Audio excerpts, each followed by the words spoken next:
The information in this slideshow was shared at community information meetings on Monday, January 18th as part of the district's long-range strategic plan goal of facility improvement. In September of 2008, the Board of Education formed a strategic planning team made of community members and staff. This group advised the board in the development of a long-range strategic plan for the district. From that strategic plan, 2 district committees were formed.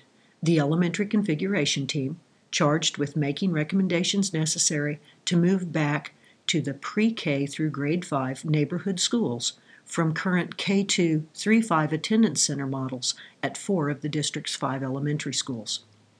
The second committee, the Facilities Task Force, was formed to address facility needs at the elementary and middle schools. In January 2009, both groups were involved in touring facilities and studying possible solutions. Midway through that implementation process, the 2 groups were combined, as the configuration group could not progress toward their goal of pre-K to 5 schools without significant facility improvements. In total, the group now numbered over 60, with approximately 2/3 of the group community members and the other 1/3 staff. Administrative team members served in an ex officio capacity as a resource for the teams. As this school year started, the group has come to consensus on facility needs and formed a long-range master plan for facilities.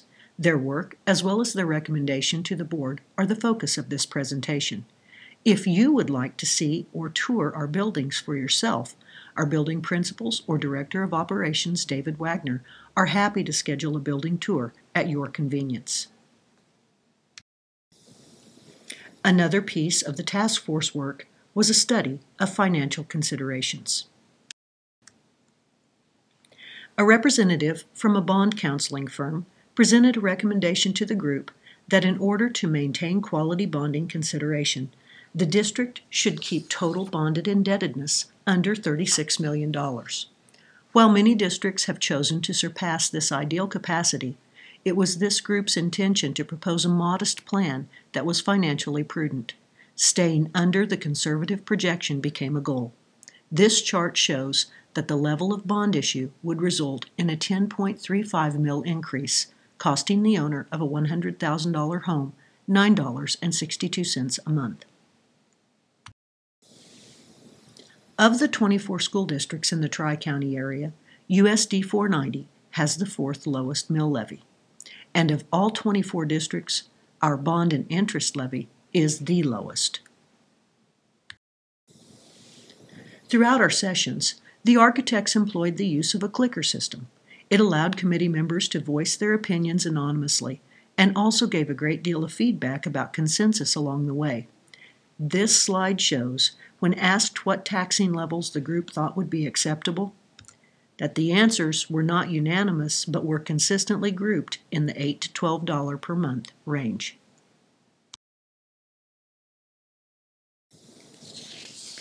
After identifying some key elements that would be needed in a master plan, the architects put together a number of options. This slide highlights some key points discussed as the group narrowed down the options to reach a solution. Construction costs and bond rates are at record lows. School bids across the area are coming in well under projections. The slow economy presents an opportunity to capitalize on these conditions.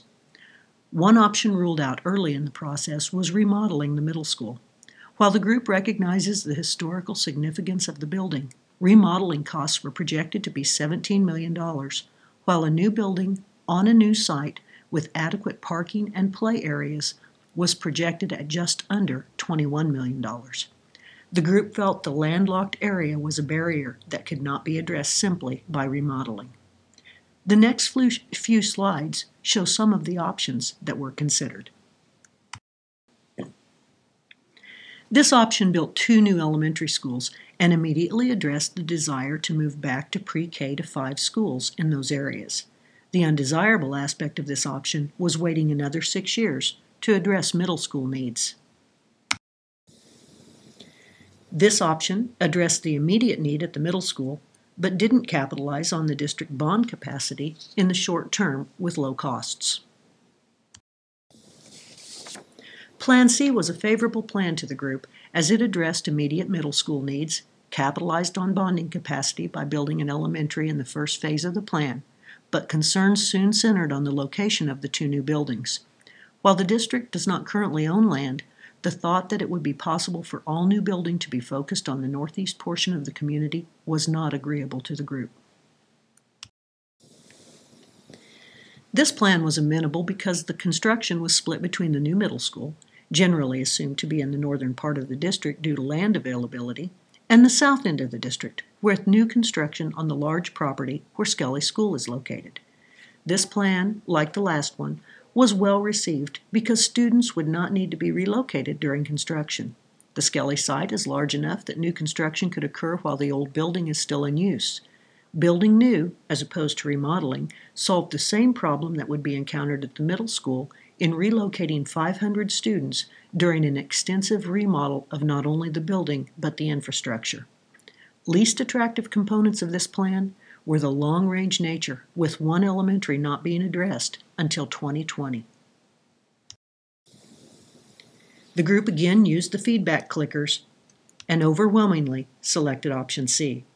In discussion following the vote, several who didn't select this option even said they could still support the group.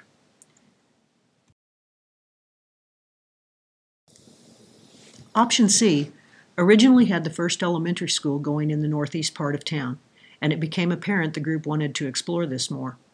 Another option was created on the spot, and as a result of the response you see here, Option C was revised to address an elementary school on the Skelly location in the first phase of construction.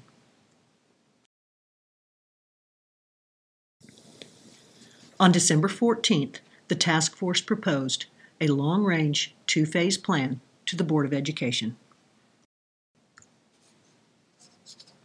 This is the final plan proposed to the board. A bond issue would address two needs in the first phase. A new middle school on a new site would have a capacity of 500 students. While this is a lower capacity than the current school, the ability to design the school for 21st century needs will make that same capacity more useful and will serve projected enrollment of the district. In the event of marked growth, all new buildings are designed with an expansion plan that allows for classroom additions, just as our new high school is planned. The advisability of only building what you need directed this decision. The first phase would also build a new elementary school housing grades pre-K to 5 on the current Skelly site. It's anticipated that this building would serve primarily Washington and Skelly students. The Washington building would eventually be repurposed for another district program, sold, or demolished. All elementary schools in this proposal would be pre-K to grade 5 neighborhood schools with 3 sections of each grade. Aiming for schools in the range of 300 to 400 students allows for maximum efficiency of personnel and programming, yet keeps the El Dorado feel of neighborhood schools, which the group believed was critical. The second phase would require a bond election again in approximately 4 to 5 years for the final 2 elementary schools. One would be built in a new location in the northeast part of town, replacing Grandview, and the other would be built in the central part of town on the current Jefferson-Blackmore Stadium site and would serve Jefferson and Lincoln students. It was projected that the longer time period to build the centrally located school would allow district efforts at cooperating in a shared community stadium project to develop. This proposal and the bond proposals do not include any money for the stadium project, as that participation would likely be a long-term commitment from the district's capital funds rather than a bond issue. The total bond issue proposed for Phase 1 of this plan is $34.8 million. The board unanimously approved the long-range facility plan. However, they also instructed the task force and administration to follow the proposal with more information before committing to a bond issue. First, Bond Counsel was invited to address the board regarding maximizing financial opportunities. This was conducted in their January meeting. Second, the task force was charged with holding informational meetings in the community to gauge interest and support. Third, a professional polling company would be secured to conduct a community survey indicating support as well as additional ideas. The administration was asked to begin investigating possible locations for the new buildings. And finally, the group was asked to develop ideas for repurposing the buildings that would be vacated at the completion of the plan. The telephone survey will begin in mid-January. A telephone polling company will randomly select by elementary attendance areas approximately 400 registered voters who will be asked a series of questions about the task force proposal.